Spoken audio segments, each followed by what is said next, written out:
ভগবান কৃষ্ণ দুটি কারণের জন্য রাস করলেন।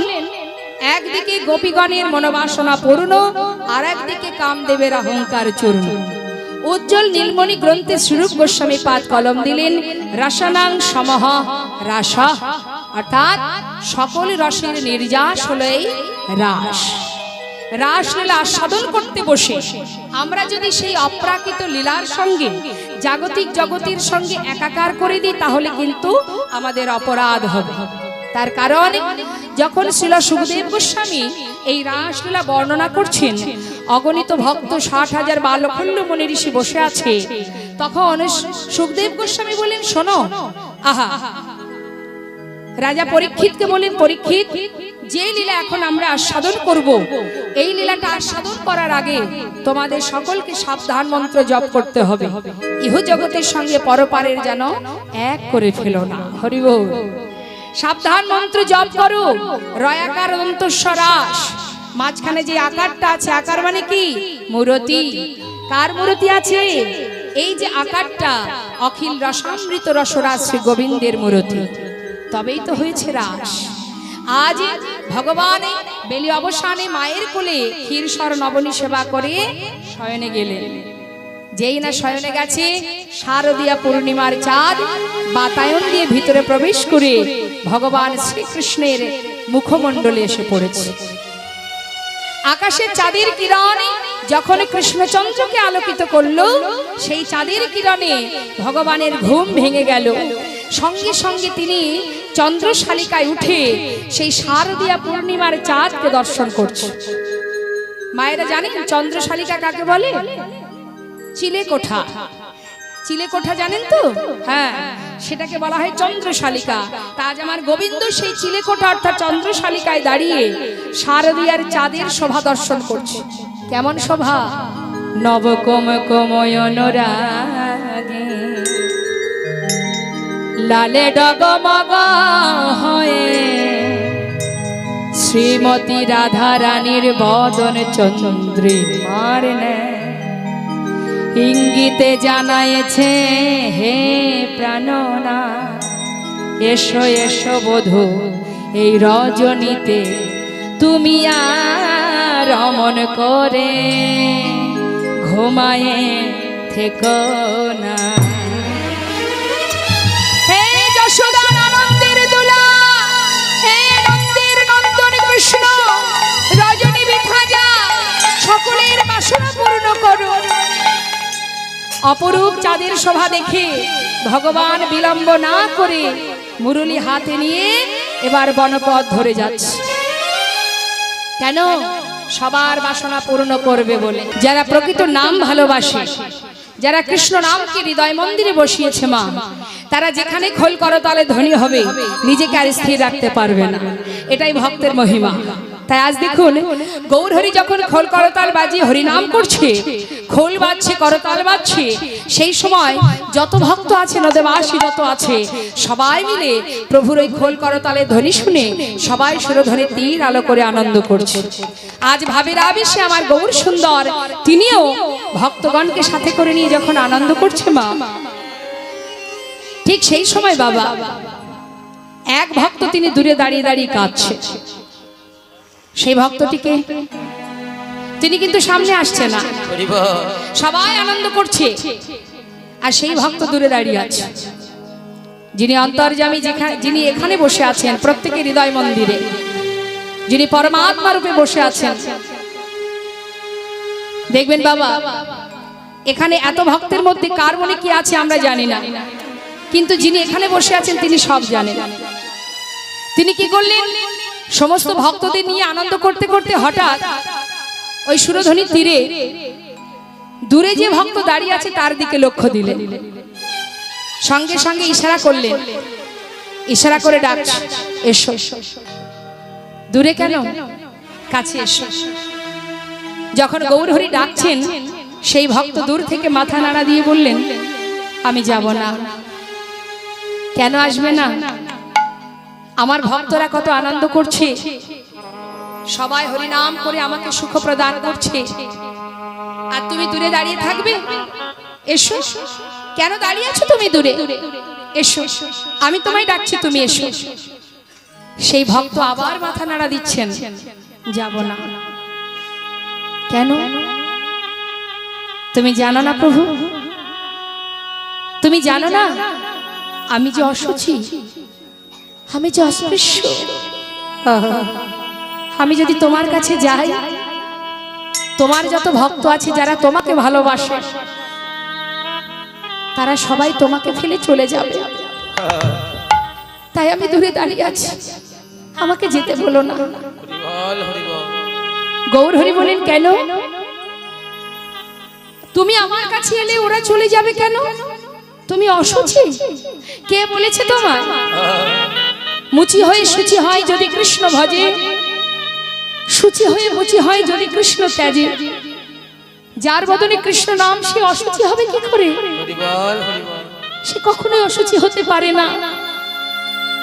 তার যে একটাই পরিচয়, সে কৃষ্ণ চরণের দাস। যারা ভগবানকে ভালোবাসে তাদের কোনো জাত থাকে না বাবা। যারা ভগবানকে সঙ্গে করে নিয়ে ভগবানকে আশ্রয় করে চলে, তাদের একটাই পরিচয়, ভগবানের কাছে আলাদা কোনো জাত নেই। ভগবানের দৃষ্টিতে সকলে সমান। জাতের ভেদাভেদ তো মানুষের তৈরি। তাই ভগবান বলছেন, গৌর হরি বলছেন, হরিদাস, মুচি হয়ে শুচি হয় যদি কৃষ্ণ ভজে, শুচি হয়ে মুচি হয় যদি কৃষ্ণ ত্যাজে। তোমার বদনে কৃষ্ণ নাম, তুমি অশুচি হবে কি করে? এসো আমার বুকের মাঝে, এসো। গৌর হরি, মুসলমানের কুলে জন্মগ্রহণ করেছি বলে এই বৈষ্ণব সমাজ যারা আমাকে দেখলে দূর থেকে চলে যায়, যারা আমার ছায়াটুকু বাড়াতে চায় না, যারা আমার সঙ্গে একই আসনে বসে প্রসাদ পায় না, যা চলে যায় বলে, কারণ আমি মুসলমানের অন্ন খেয়ে বড় হয়েছি। তাই তো আমি তোমার কাছে যেতে পারছি না। গৌর হরি, তুমি আমায় যেতে বলো না। হরি বল, হরি বল। গৌর হরি বললেন, হরিদাস, এখানে যত ভক্ত দেখছো সবাই আমাকে ভালোবাসে, কিন্তু জানো হরিদাস, আমাকে আমার ভক্তরা ভালোবেসে আমার কাছে যা কামনা করে, আমি তাদের সেই বাসনা পূর্ণ করি। কারণ আমি বাঞ্ছা কল্পতরু, ভক্তের বাঞ্ছা পূর্ণ করাই আমার কাজ। কিন্তু জীবনে এত কষ্ট পেয়েছো তুমি, এত আঘাত পেয়েছো, এত যন্ত্রণা পেয়েছো, শত শত চাবুকের আঘাত সহ্য করেছো তুমি। হরিদাস, এত আঘাত সয়েছো, কিন্তু কোনোদিন আমার কাছে কিছু চাওনি। আমি তোমায় ডাকছি, তুমি আমার বুকের মাঝে এসো। জানো হরিদাস, তুমি আমার হৃদয়ের একটা পাঁজর। তুমি হরিনাম না করলে আমি সুখ পাই না। আমি যে তোমায় বড় ভালোবাসি হরিদাস, কেন তুমি দূরে দাঁড়িয়ে আছো? আমার বুকের মাঝে এসো হরিদাস। গৌর হরি, শিশুকাল হতে তোমার নামকে সার করে জনমের মতো ঘর ছেড়ে পথে নেমেছি। কত বাধা, কত দুঃখ, কত যন্ত্রণা অতিক্রম করেছি দয়াময়। শুধুমাত্র তোমার কৃপায় এখনো তোমার নামটুকু আমি গাইতে পারি। কিন্তু দয়াময়, আজ যদি তোমার কাছে যাবার পর সমস্ত বৈষ্ণব তোমায় ফেলে চলে যায়, আমি যে বড় দুঃখ কষ্ট পাবো প্রভু। কেউ যাবে না হরিদাস, আমাকে ছেড়ে কেউ যাবে না। তুমি এসো, আমি ডাকছি, তুমি এসো। তুমি দূরে দাঁড়িয়ে থেকো না হরিদাস, এসো আমার বুকের মাঝে এসো। গৌর হরি,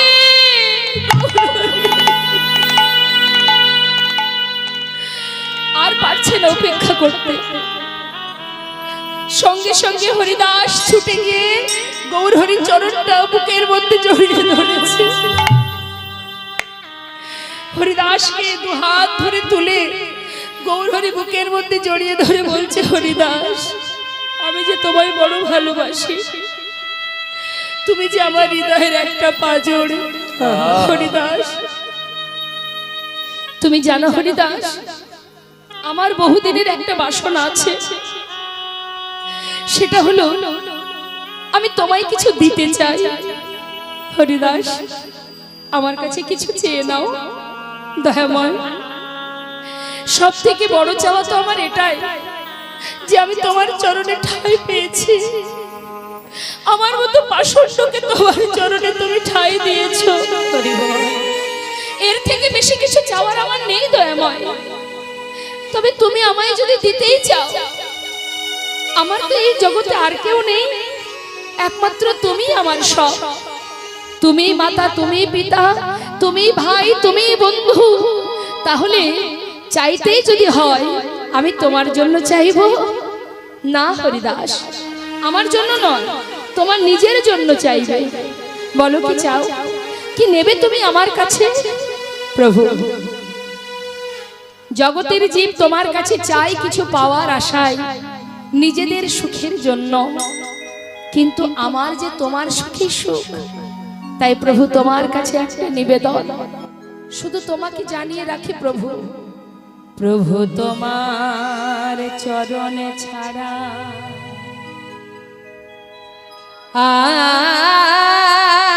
আর কিছু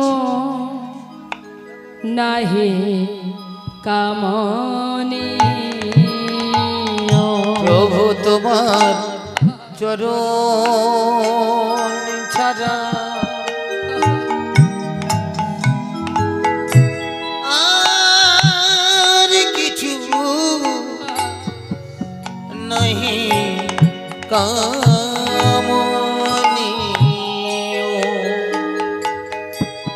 আমি যত দূরে চলে যাই, তুমি নিজ হাতে কাছে টেনে নিও প্রভু। আর কিছু নাহি কামনি। প্রভু, আমারে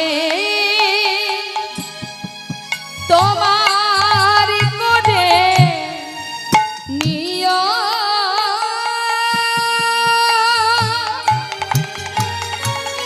ওগো প্রভু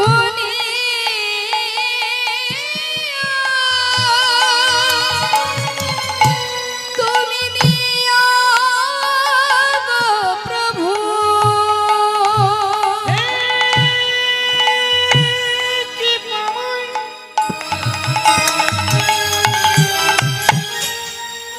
তুমি করুণাময়,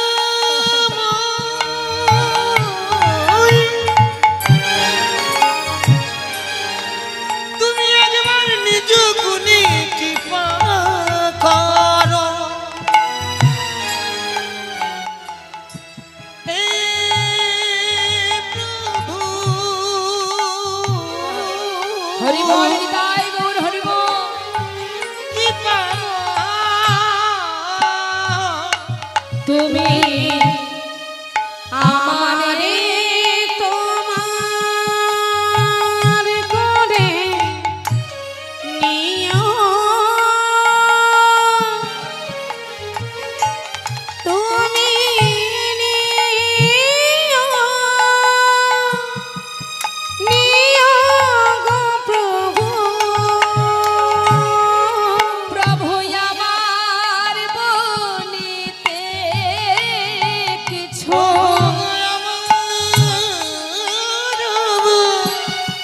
বলিতে কিছু ওগো নাহি থাকে, যেন মোরে শ্রেয়। প্রভু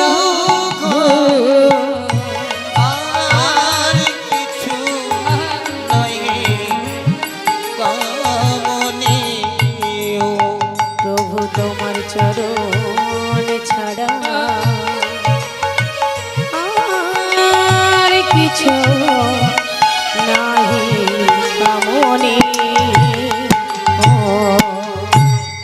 গৌরহরি, তোমার কাছে শুধু আমার একটাই চাওয়া, তোমার চরণ ছাড়া যেন আমায় তুমি করো না। গৌরহরি বললেন, হরিদাস, এটা কি কোনো চাওয়া হলো? আমার বহুদিনের বাসনা, আমি কিছু দেব তোমায়, তোমাকে আমার চরণ ছাড়া করব না, কিন্তু কিছু চেয়ে নাও, আমার বড় বাসনা আমি দেব তোমায়। প্রভু, তবে দিতেই যদি হয়, তবে তোমার কাছে আমার একটাই বাসনা, এই জগতে যদি কোনো মাতা পিতা মারা যায়, তার শেষকৃত্য করে কারা বাবা?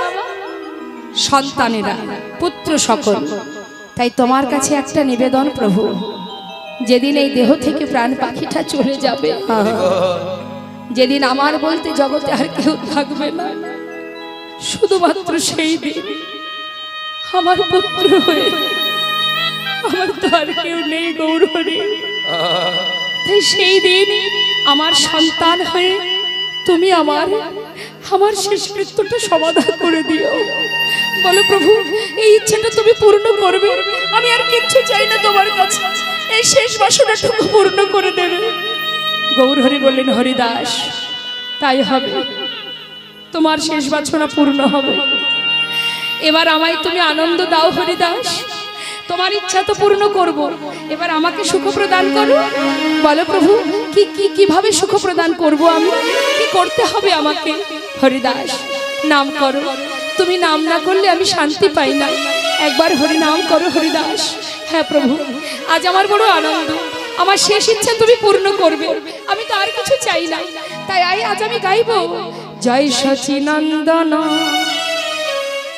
নদিয়া পুরন্দর, জয় জয় জয় আমার শ্রী গৌর হরি। জয় সচিনন্দন নদিয়া পুরন্দর, জয় জয় জয় আমার শ্রী গৌর হরি।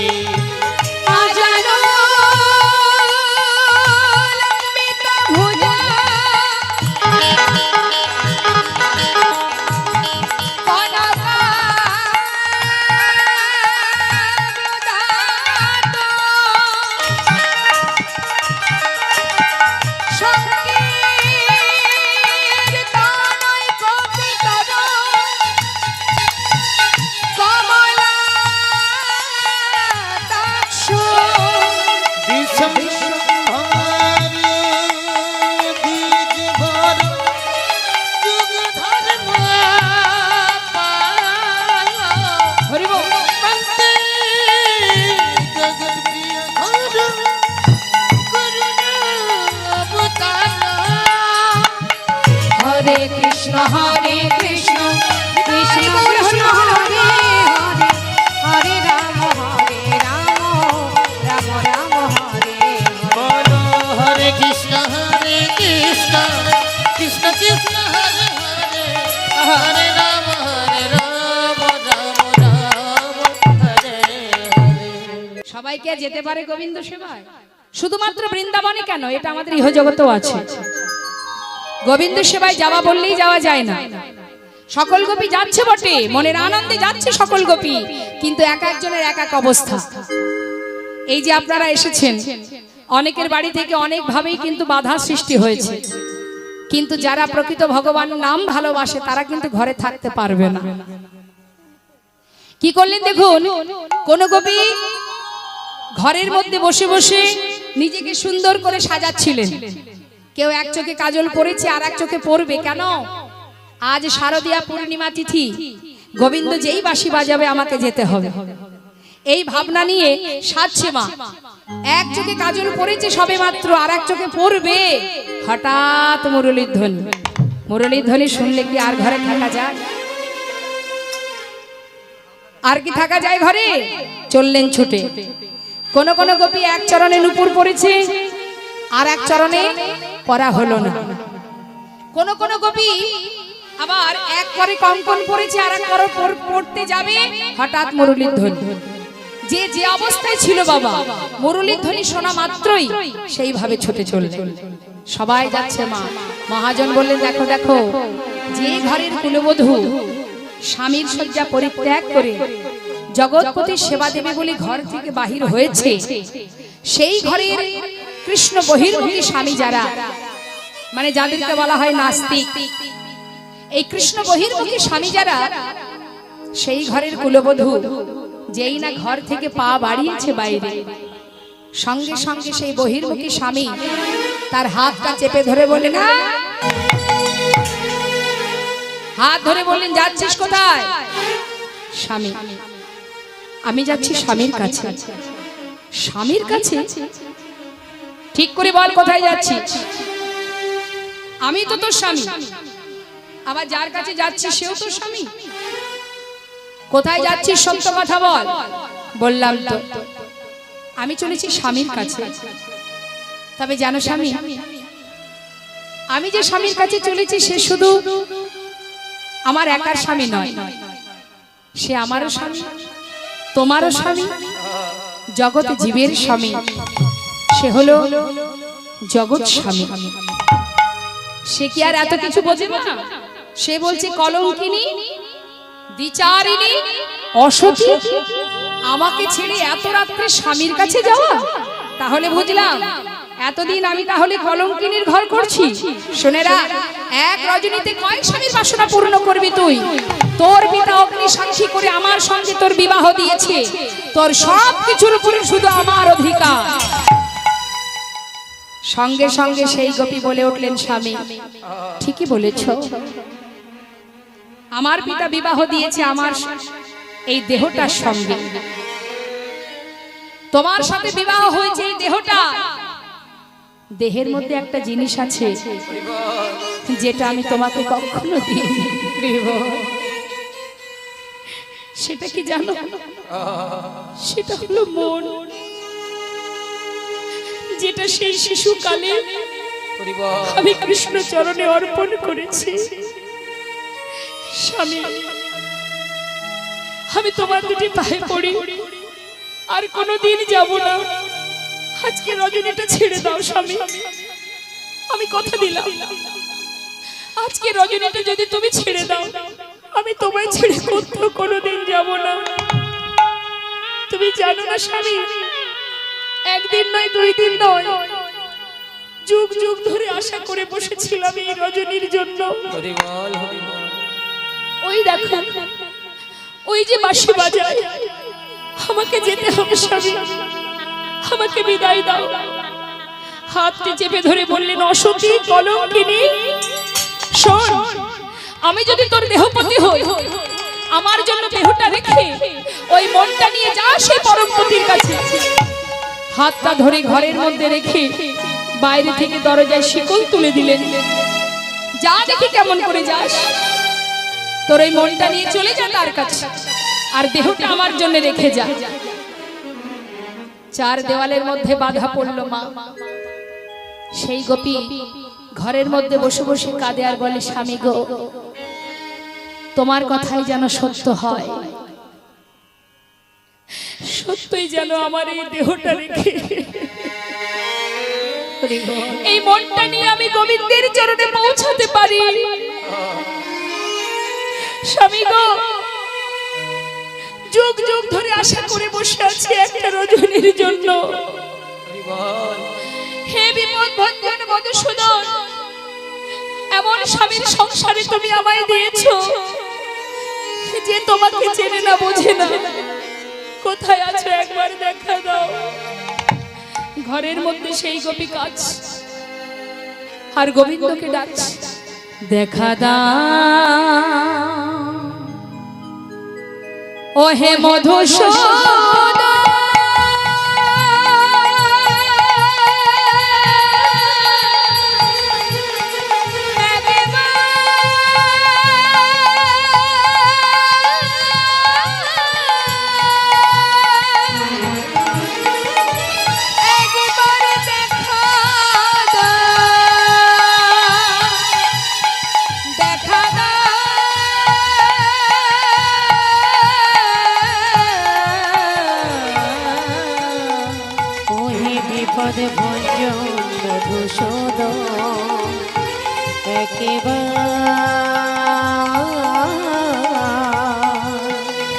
দেখা যদি তুমি ভগবান ভক্তেরি প্রাণ, তবে কেন দুঃখ দাও? ওগো দয়াময়,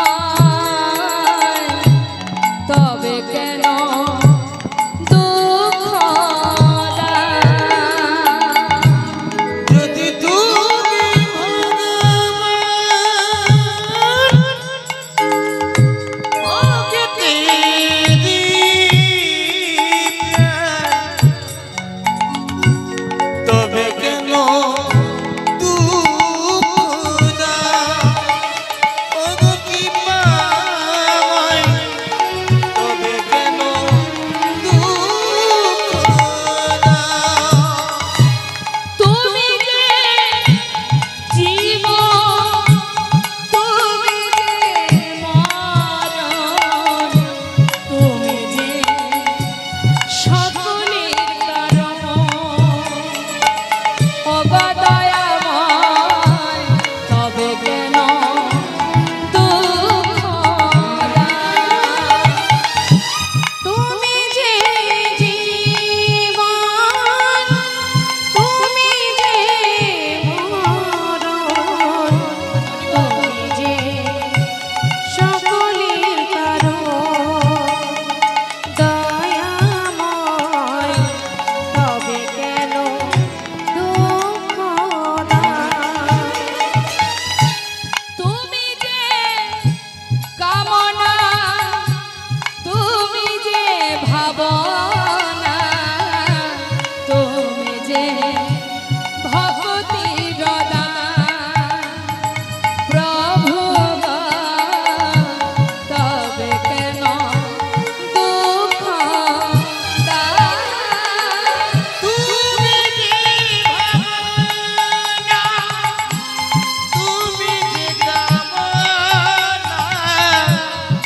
তুমি যে সকলের কারণ। ওগো দয়াময়, তবে কেন দুঃখ দাও? যদি তুমি ভগবান ভক্তেরি প্রাণ, তবে কেন দুঃখ দাও?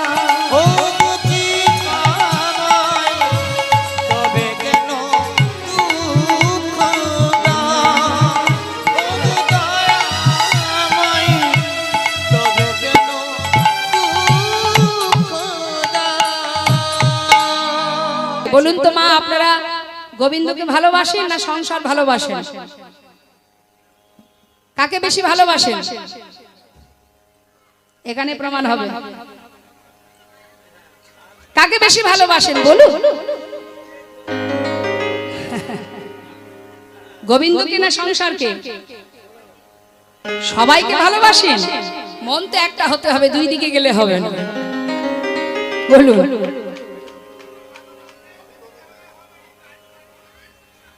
বাবা, তাহলে আর কীর্তন শুনে লাভ কি? বাড়ি চলে যান, গিয়ে ঘুমিয়ে পড়ুন। হরি হরি। আপনি কি মালিক? আপনার যেটুকু আছে সেটুকু কি আপনি করেছেন আপনার মনে হয়? আস্তে। আপনি যখন মাতৃগর্ভ থেকে ভূমিষ্ঠ হয়েছিলেন, মায়ের কোলে বসে দুগ্ধ পান করেছিলেন, সেটা কি আপনি হাতে করে এনেছিলেন? সাবধান বাবা। আপনি যখন মায়ের কোলে বসে দুগ্ধ পান করেছিলেন, আপনি আসার আগে আপনি কি খাবেন সেটা যিনি আমাদের জগৎ পিতা তিনি পাঠিয়ে দিয়েছিলেন, তাই আপনি পেয়েছিলেন। আপনি আনেননি। আবার আপনি যখন একটু বড় হলেন, আমরা সবাই একজন নয়, এটাই আমাদের ভুল। আমরা ভগবানকে ভরসা করতে পারি না, বাড়ির ছেলে মেয়ে স্বামী সংসার তাদেরকে ভরসা করি, যার কারণে বারবার এই মনুষ্যকুলে জন্ম পেয়ে ত্রিতাপ জ্বালা আমাদের ভোগ করতে হয়। আমরা বোকা বলে এখন ওই মায়ার সংসারে ঘুরছি। আর যারা ধন ঐশ্বর্য ফেলে সবকিছু ত্যাগ করে চলে গেছে বৃন্দাবনে, সরগোস্বামী, জয়রূপ সনাতন ভট্ট রঘুনাথ, শ্রীজীব গোপাল ভট্ট দাস রঘুনাথ, বাবা তারা কিন্তু সব জমিদার ছিলেন বড় বড়। এত ধন ঐশ্বর্যের মালিক হয়ে মুর্শিদাবাদ জেলার কান্দির জমিদার লালাবাবু জগৎ শেঠ, যিনি মস্ত বড় জমিদার হয়ে এত সুখ ফেলে কেন গেলেন বৃন্দাবনে? এটা আমাদের মাথায় রাখতে হবে। আমরা বোকাতাই পড়ে আছি। যারা মায়াপুর ইস্কনে আছেন, পরিবার নিয়ে, ছোট বাচ্চাকে নিয়ে, স্বামী স্ত্রী পরিবার সব সঁপে দিয়েছেন গৌর চরণে, তারা অর্থশালী ব্যক্তি, কিন্তু সেই অর্থ আজ গৌর গোবিন্দ সেবায় লাগিয়ে দিচ্ছে কেন? আপনি যখন একটু বড় হবেন, আপনার ছোট্ট ছোট্ট, আমাদের প্রত্যেকেরই ছোট ছোট দাঁত দেন ভগবান। কেন দেন? যাতে ওরা শক্ত জিনিস খেতে পারে। আবার যখন আরেকটু বড় হবেন, তখন সেই দাঁত ফেলে দিয়ে আরো মজবুত দাঁত দেবে। কেন? বেশি করে খেতে হবে, পরিশ্রম করতে হবে। আবার যখন সময় হবে, একটা একটা করে সব খসিয়ে নেবে বাবা। দাঁত খসাবে, চুল, চোখ, কান সব একটু একটু করে নষ্ট হবে। আপনার ক্ষমতা নেই আপনার নিজেকে ধরে রাখা। তাই সাবধান। জগতে ভরসা করলে একজনকেই করা যায়, যিনি এখানে পাঠিয়েছেন। এমন কিছু বলবেন না যে আপনার জন্য আর 5 জনের ভক্তি নষ্ট হয়। নিতাই গৌর হরি বল, হরি বল, নিতাই গৌর হরি, নিতাই গৌর হরি হরি বল। ভরসা করতে হবে, বিশ্বাস করতে হবে, ভগবানকে ভালোবাসতে শিখতে হবে, আর তার জন্য সাধু সঙ্গ করতে হবে, না হলে সব বৃথা। 84 লক্ষ জনি ভ্রমণ করে সাধের মানব দেহ সময় গেলে আর পাবে না। তুমি কি জানো এখন আছো, একটু পরে থাকবে কিনা জানো না। যে কথাটা আজ আমরা বলছি বাবা, ভগবানের দেওয়া এই যে দেহটা, ভালো করে শুনুন মা, এই যে দেহখানা, এই দেহটা কিন্তু আমার নয়। যে ধন ঐশ্বর্যের মালিকানা করছি, একবার বিচার করে দেখুন, আপনি যখন মাতৃগর্ভ থেকে ভূমিষ্ঠ হয়েছিলেন, আপনি কি ধন ঐশ্বর্য এনেছিলেন? আবার যখন আমরা চলে যাব, আমাদের সংসার, টাকা পয়সা, ব্যাংক ব্যালেন্স সব কি যাবে আমার সঙ্গে? কিছুই যাবে না। আমি চলে যাব খালি হাতে, কিছুই যাবে না। তাহলে যার যে সম্পদের আসনে বসে, যে চেয়ারে বসে আমি মালিকানা করছি, তুমি বিচার করে দেখো, তুমি মালিক নও, তুমি ম্যানেজারি করছো, দেখভাল করছো। মালিক গোবিন্দ, সেই সম্পদের ম্যানেজারি করছো। সময় যখন হবে তোমাকে ত্যাগ করে দিয়ে সেখানে আর একজন ম্যানেজার এসে বসবে। নিতাই গৌর হরি হরি। তোমার কিচ্ছু নেই, এই দেহটাও তোমার নয়, এটা ভগবানের দেওয়া ঘর, যার মধ্যে তুমি বাস করছো। এই যে নিঃশ্বাস প্রশ্বাস, এটা হলো আমি। এই যে শ্বাস চলছে, এটাই আমি, আর কিচ্ছু আমি নই। যেদিন এটা চলে যাবে আমি জানি না।